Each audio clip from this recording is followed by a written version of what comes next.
All right, well, welcome to the Veterans Corner here on WHIG TV. Thank you so much for tuning in. We've got a full crowd of special guests here today to talk about something that I think there are very few things that are more important out there than what we're going to be discussing today. So thank you for tuning in. We got a great hour ahead of us. So my name is Joshua Kane. I'm with the American Red Cross Service Armed Forces Program, and we've got Johnny Barunda, U.S. Army and Marine Corps veteran here with us, so thank you so much for being here. You're welcome. And we have Jacob Angel who is co-founder and executive director of Military Mental Health Project. So all the way down, special guest down from D.C., Washington D.C. area today. So thank you to both of you for being on the program. Thank you, sir. And so there's some big things coming to Rocky Mount. We have a sort of a grassroots effort here coming about helping out veterans who are struggling with mental health issues and with some of the struggles surrounding suicide. So this is we're going to talk today about suicide prevention and what's happening in our community. We're gearing up for a big event on October 26th. So we're excited about that. We're excited about the program, and so we're just going to jump right into it. It's okay. I want our viewers to learn a little bit about you, and so Johnny, why don't you tell us a little bit about yourself, and we'll come across over to Jacob, and tell us a little bit about yourself, why you're here on the program. Okay. Hello, everybody. My name is Johnny Barunda. I am also actually a veteran myself, and father of an Iraq and Afghanistan combat veteran. My son's name is Ryan, and I'm on this program to promote the suicide rate amongst our veteran population.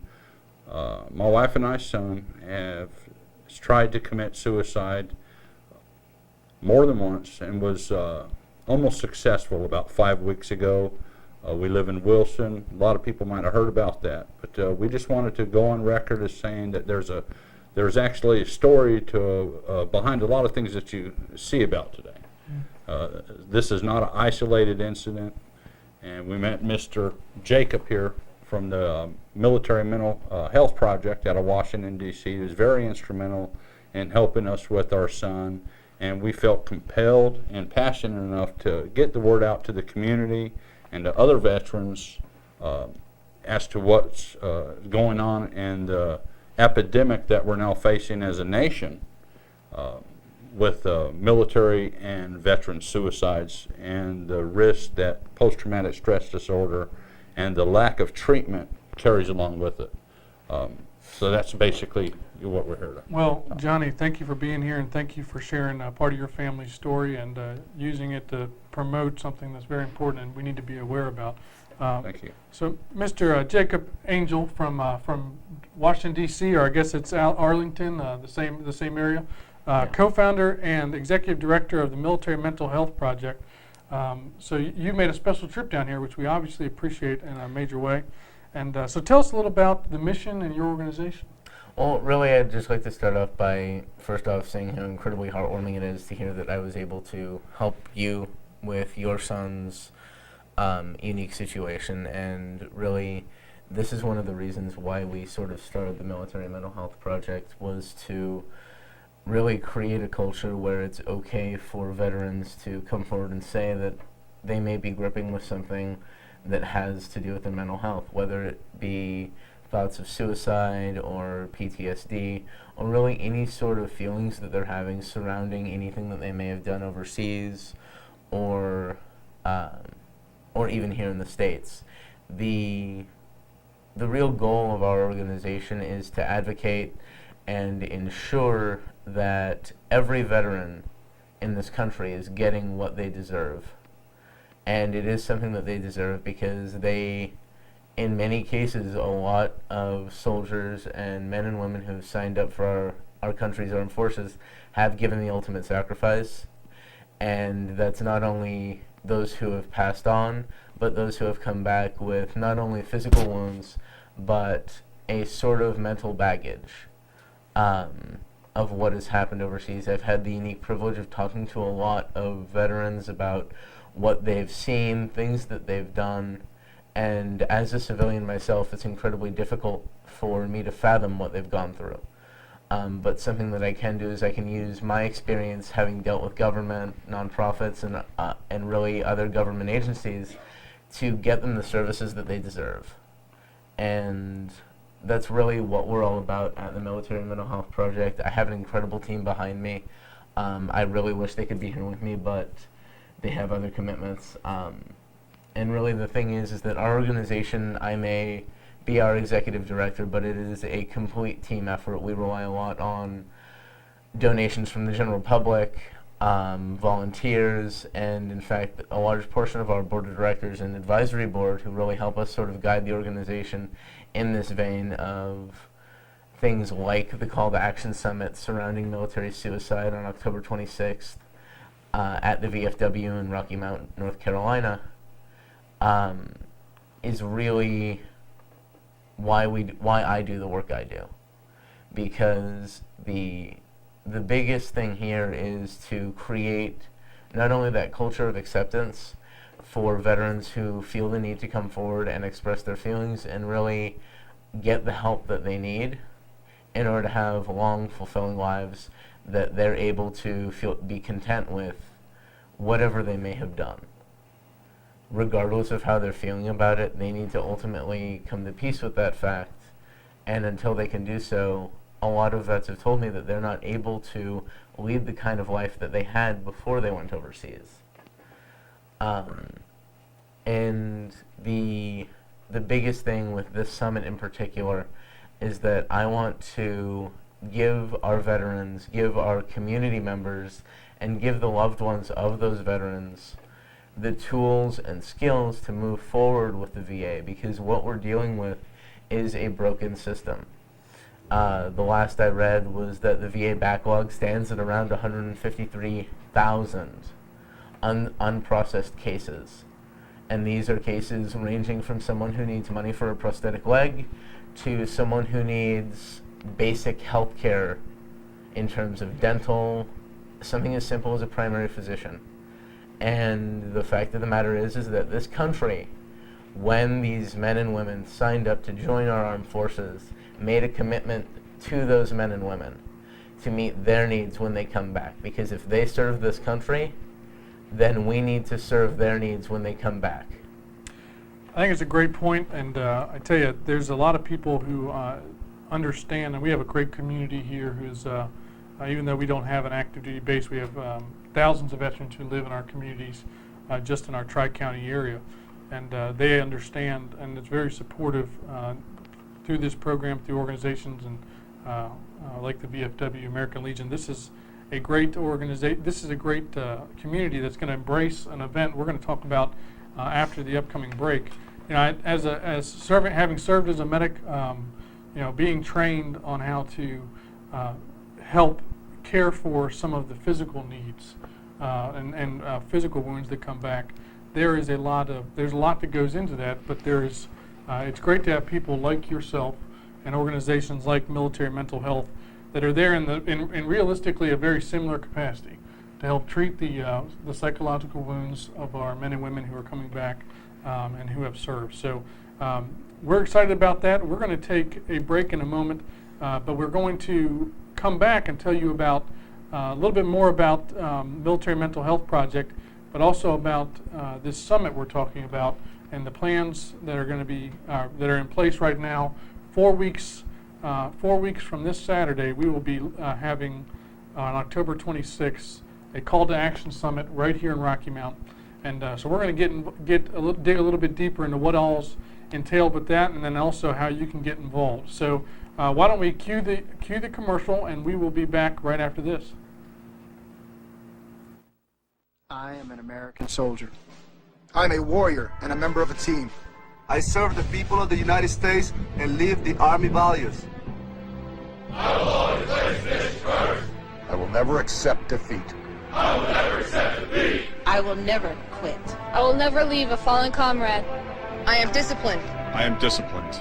Physically and mentally tough. Trained and proficient in my warrior tasks and drills. I always maintain my arms, my equipment, and myself. I am an expert and I am a professional. I stand ready to deploy, engage, and destroy the Enemies of the United States of America in close combat. I am a guardian of freedom and the American way of life. I am an American soldier. I am an American soldier. I am an American soldier. There's strong, and there's Army strong. See what it takes at GoArmy.com.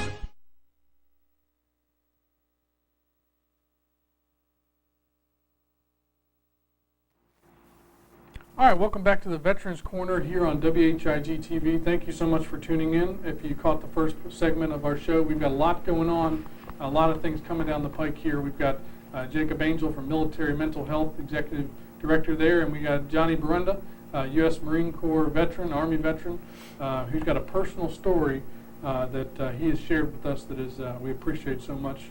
And it ties together through the Military Mental Health Project and how they came to your family's aid and are working with them. So I want to spend a little bit more time talking about military mental health and some of the things they're going to be doing in our community. So if you have your pen ready for you, I want you to take down this website so you can check out this organization after the show is concluded. MilitaryMentalHealthProject.com. Great website. These are really this organization seems to be a community partner, partnering with VFWs, with American Legions, with organizations like the Red Cross, who are all working together to try to meet the needs of our military. So, fantastic organization. And so you guys have some long-term. How old is the organization, and what are some of your goals? Well, in all reality, the organization started about 6 months ago, and it sort of really morphed out of a conversation that I was having with some friends about what we can do to really create effective and long-lasting change to benefit the community as a whole. We're about 6 months old, as I said, and really we've already had an amazing amount of support. We've gotten all kinds of support from organizations like the VFW, including the local post here in Rocky Mount, and the sort of moving forward, we want this organization to become that go-to for veterans families, for communities to really go to and say, hey, can you give us a hand with this? Mm-hmm. Because especially with this case and working with Johnny and his son's case, I've been able to form lasting connections, lasting partnerships with folks at the VA, with offices of members of Congress, and really being able to navigate the current system that exists to get, in this case, Ryan the help that he needed. The biggest issue, though, is that a lot of veterans, a lot of families don't know how to navigate this system because the VA system is designed to have you, in essence, going in circles. You think you're going in a straight line, and then you offshoot in another direction. And that's just how the system is designed. And to give you just a little bit of background, the VA system wasn't really designed to deal with the magnitude of cases and claims that they're receiving now. That's one of the reasons that the backlog is such a big problem, because the VA is doing this massive recruitment effort to get people in there to sort of get them the benefits that they need and deserve, but at the same time they don't have the power to meet those needs in a timely manner. And what our organization is really trying to do is make sure that those needs are met in a timely manner, that veterans are not waiting a year, 6 months to get something as simple as a claim processed. And with our organization, with my knowledge, I really seek to train members of the local community, not only here in North Carolina, but really throughout the nation as time moves forward. We want to have summits like this in all 50 states. I mean, that's my long-term goal. I want to make sure that people in every state, every city, start to create effective change on their local levels, because ultimately that's how we're going to change the VA, how we're going to change our federal government system of dealing with the issue of veterans benefits and making sure that our veterans get everything that they deserve. Not just half, not 20%, 100% of everything they've earned and deserve.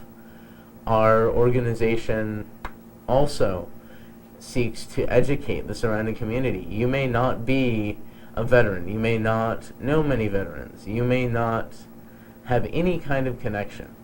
But as a member of this community, as a member of this country, we owe a great deal to our veterans. And that's my motivation for doing this. That is one of my many motivations. I mean, I can go on, but that's at its core, is making sure that our veterans get everything, not some, because we made that lasting commitment. And long term, I want this organization to grow and ultimately be that go-to for folks who are having difficulty navigating the system. And I'll tell you, it is a doozy.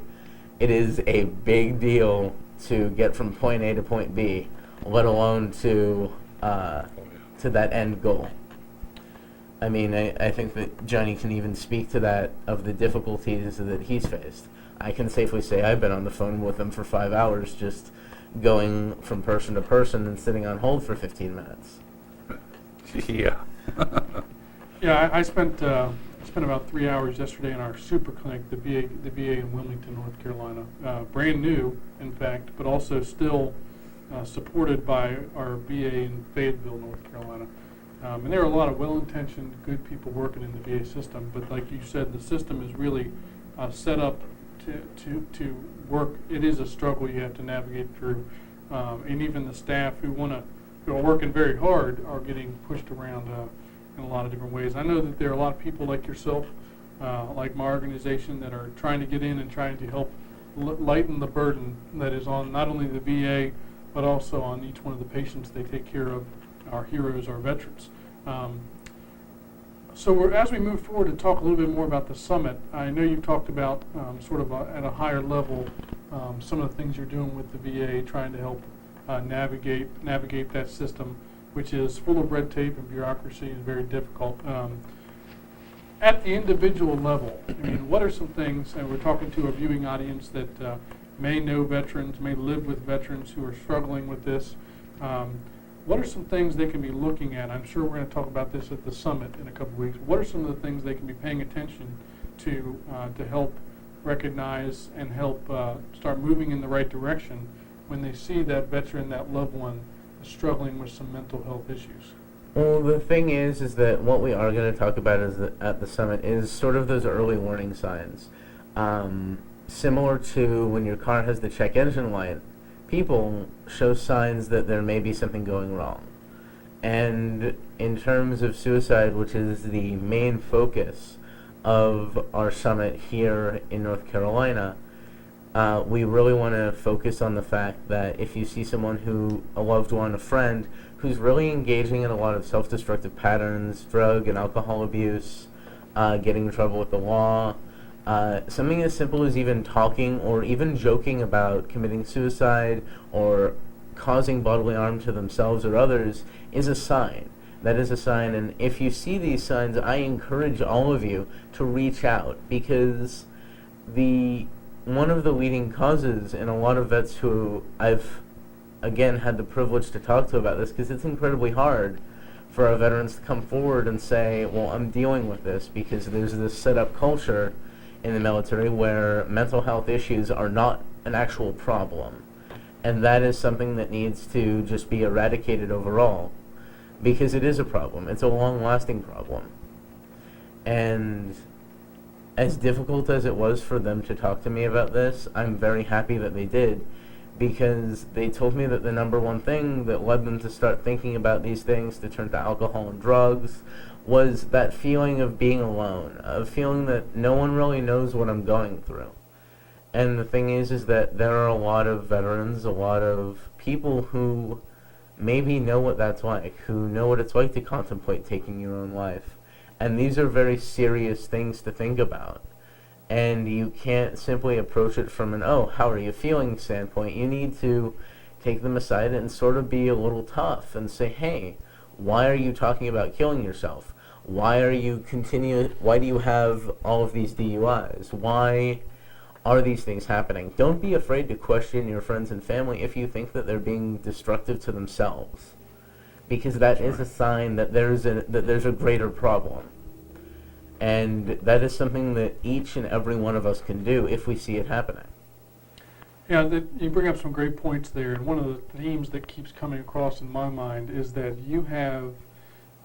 we have a responsibility as loved ones, as family members, as in the military we call them battle buddies, Correct. people who you serve with, who you are committed to, and in the military you do have a camaraderie, a brotherhood. There is a strong family bond there. And I know that I participated along with a number of other friends of mine who have served in what's called the Spartans Pledge. I don't know if people are familiar with that, but it's basically, in a nutshell, it's a pledge to not ever take up arms against yourself without talking to a battle buddy first about it and trying to work. Don't ever quit, and don't ever give in to these suicidal thoughts without talking to someone first, without talking to a battle buddy, talking to a family member. And of course we see this is that next step where not only have you, hopefully they've talked to a friend, someone who can relate to them, a family member, but this is what's happening here in the Rocky Mountain area is the next step where friends, family members, organizations are coming together through this summit to take a real hard look at this and learn what we need to learn and make sure our community is aware and the people in our communities are very much aware. The stats have been staggering to hear that we're losing more of our men and women in uniform and veterans than we are overseas in combat, and that's been trending for 3 or 4 years now. Yes. I'm sure you could tell us many more statistics that break your heart to know that these are veterans who have gone and done things that are unimaginable in service to our country and been through some very tough things, are coming back and struggling in this way. Yeah, I'm just going to touch on the statistical aspect of this for a moment, because the Veterans Administration did release some statistics that essentially boil down to one veteran every 65 minutes. That boils down to 22 a day, and I mean, really just do the math out from there. One is too many in my mind. Correct. And I'm sure that you would both agree with me on that. And the Right. thing is that we need to confront that head on.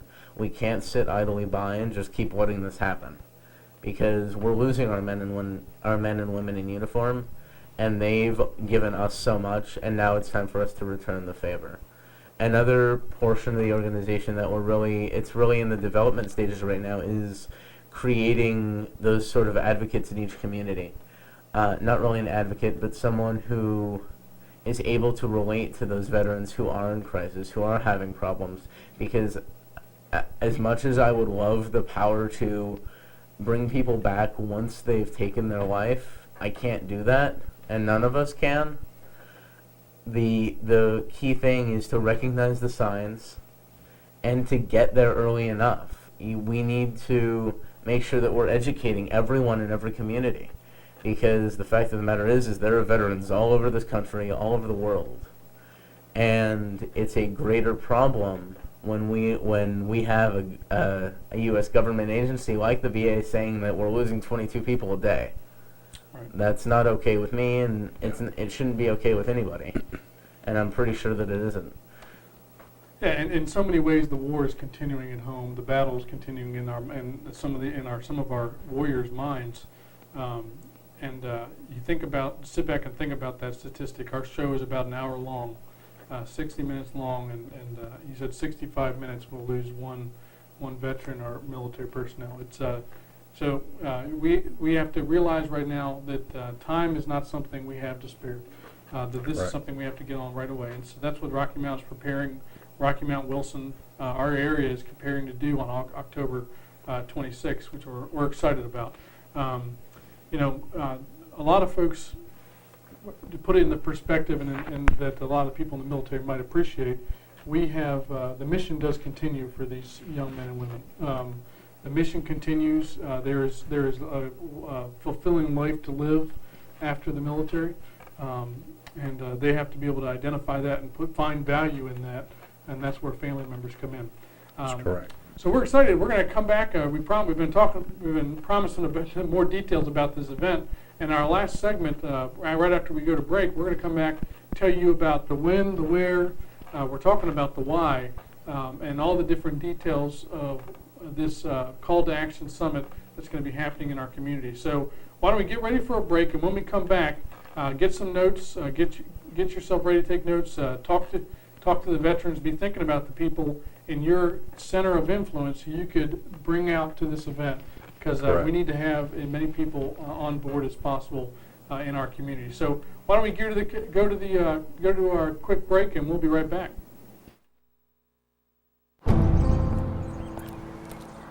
It's always been a part of me to fight for those who couldn't fight for themselves. Whether on my block or around the world.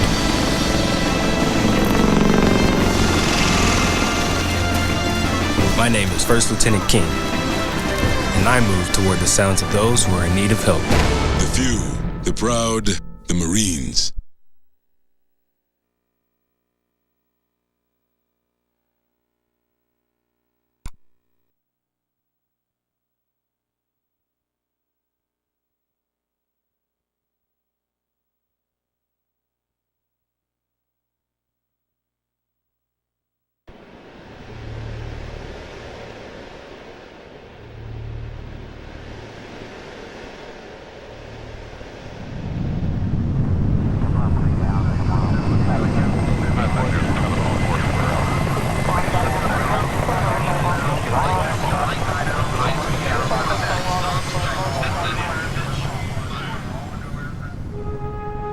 America's Navy, a global force for good.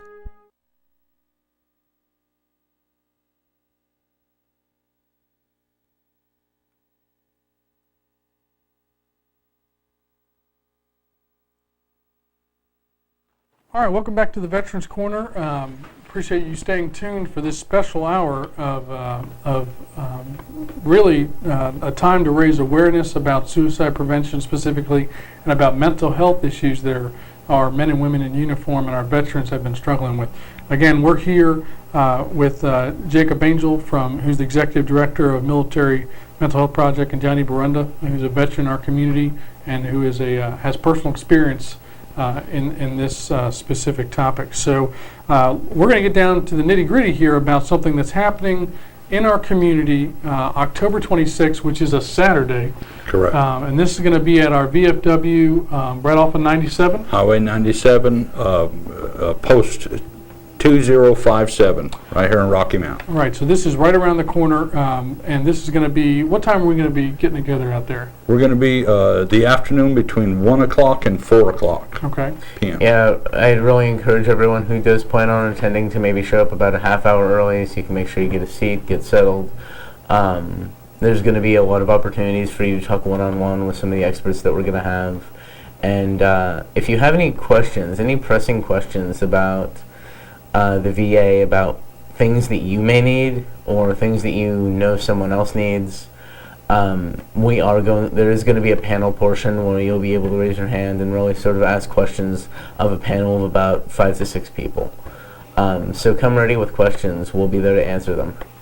Outstanding. So that's one of the things you can be doing right as we prepare now. The other part, one of the major things we need you to be doing is spreading the word about this throughout our community. If you're part of a veterans organization, or if you're like me in our 4th generation Army and your family is almost all veterans, this is an opportunity for you to pass that word in your local churches, in your community civic groups.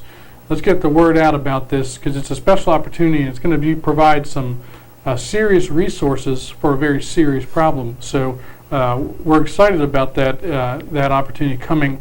So you talked about some subject matter experts, coming in. Are these going to be folks from our area or folks coming from around the country? They're basically, at this point, things are still very much in process, but I can tell you that I am going to basically include a lawyer, someone who specializes with the Veterans Administration, because oftentimes when cases are denied, when claims are denied, there's really no recourse for the veteran to take in terms of making sure that they get the benefits that they need and deserve. And sometimes legal action is required. So I'll definitely have a lawyer there to really sort of highlight what options are available to veterans and their families. And really on top of that, we're going to talk to some really veterans who have dealt with suicide, who have been confronted with those thoughts, and really things that have helped them, because the focus of this summit is military suicide and obviously prevention. Prevention is really the one thing that we can do in this sense, because if someone is going to have those thoughts, we want to make sure that they have the tools available to them to make sure that they don't keep moving forward, to make sure that at the height of it all, it's only the thought. Right. We don't want it to progress. We can't have it progress. We're losing too many as I'm sitting here right now, and that's not acceptable.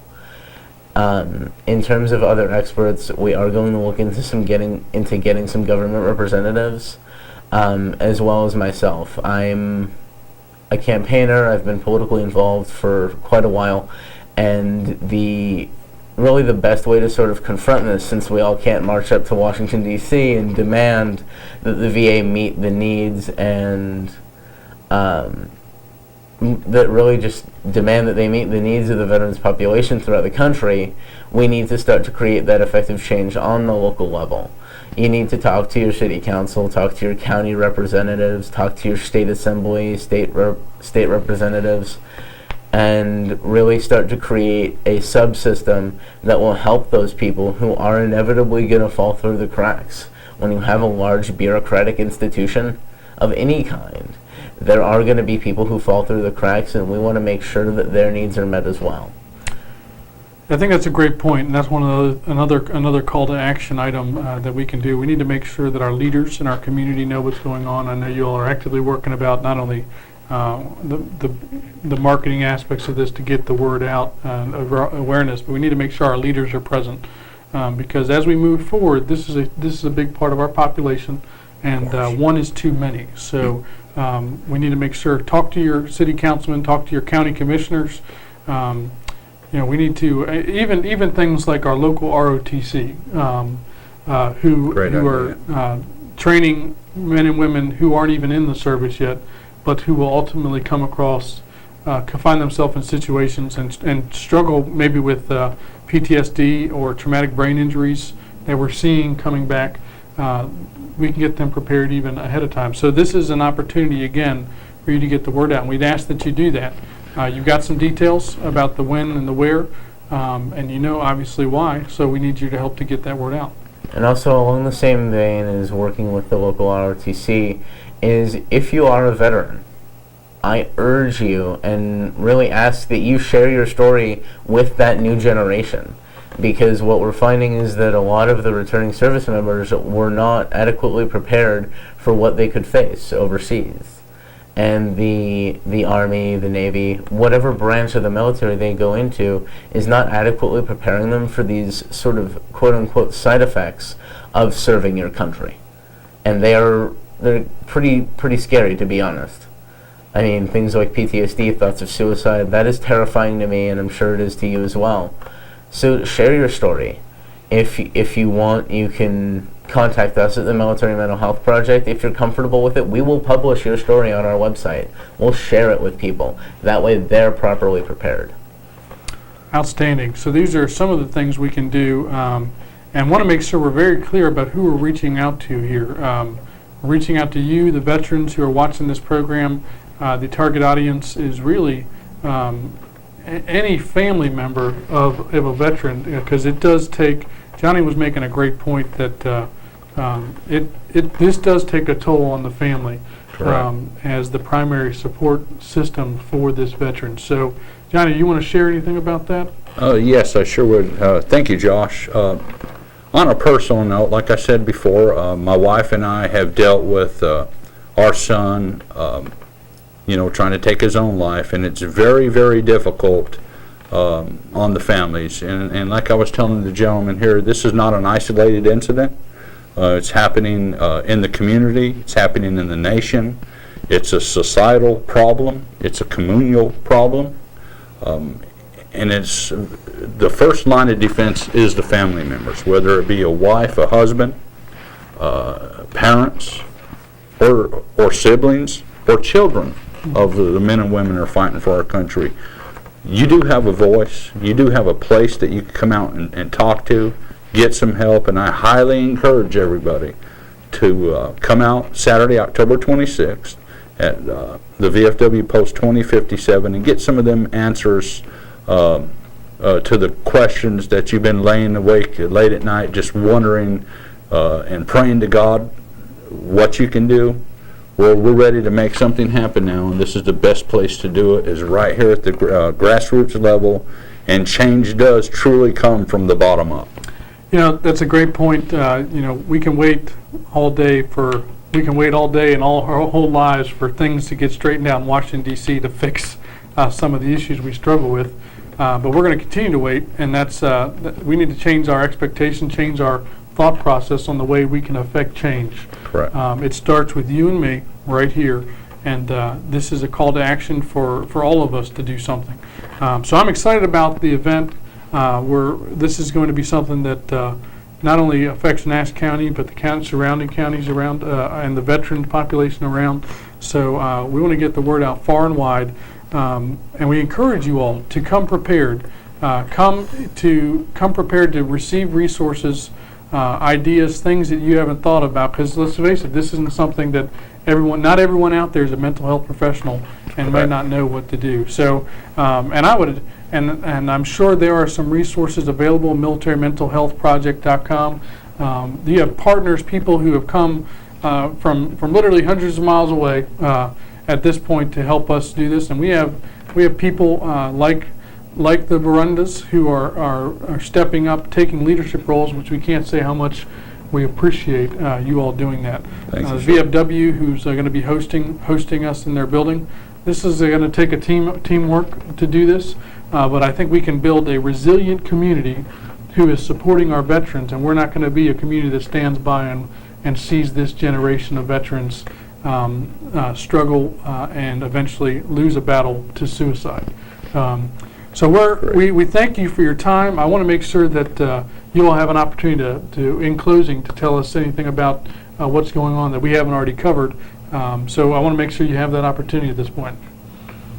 Well, I'd just like to say once again to our fellow veterans out there, and from a fellow veteran, that your battle buddy made you a promise not to leave you on the battlefield. And I'll make this promise to you that this veteran ain't going to leave you on the battlefield of life here. And come out, see us, take the hard step. It takes the strength of a warrior to ask for help. And to the family members, you're not in the boat by yourself. There's somebody here that will help you and help you navigate and guide you through the system. And we'll see you Saturday, October 26th.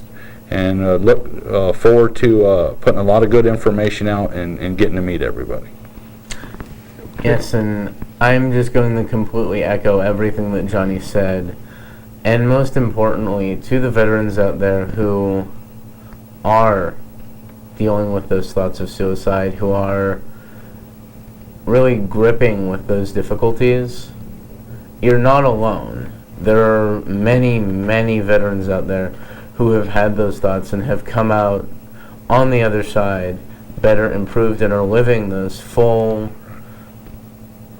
life-fulfilling dreams that they had before they went overseas. You're not alone. I'm not going to leave you alone. Johnny's not going to leave you alone, and nor is Josh. The biggest thing here is that you all need to know that there's help out there for you, and I will fight tooth and nail every day. As long as I'm standing, breathing, and able to sit on the phone, I'll fight for you. I'll fight for everything you deserve and for what this country promised you. Well, thank you both. I want to make sure we get an opportunity again for us to plug your website, www.militarymentalhealthproject.com. Please go there, check it out. Please be looking for information, we're going to have information on this program over the next couple of weeks. So if nowhere else, I know it's going to be in the paper and everything, but if nowhere else, you will be able to find information about this every Wednesday between now and the 26th on this program. We're looking forward to sharing some of that. Also, you can check out our Facebook page at it's the Military Mental Health Project on Facebook. Our event is promoted through there as well, specifically this summit. And also, if you go to our website, go to the Contact Us forum. If you need help, if you're dealing with the VA and you're having difficulty getting what you need and deserve, let us know. I will pick up the phone and call them and do my very best to work with you to make sure that you get your benefits, to make sure that everything that was promised to you is delivered in a timely manner. And that's a great point as we wrap up here, to know that a month is a long time. And with statistics like 22 a day, a month is a terribly long time to wait. If you find yourself in need, urgent need of help in this area, I encourage you to reach out to some of the resources in your community. Reach out to Military Mental Health Project. Reach out to your Red Cross. Reach out to people who can help you become a partner immediately in helping maybe save a life right now. So we're excited about this event. We thank you for tuning in. We are going to take a break, and we're going to head to our VA news for the rest of the program here, and just be tuned in next week, Wednesday, 3 o'clock, as we continue to discuss this and many more topics that are important to veterans. And we'll look forward to seeing you on October 26th. Thank you, gentlemen. Thank you, Josh. Appreciate you, sir. No problem. Thanks a lot for having us on your show today. No problem. We'll see you next week.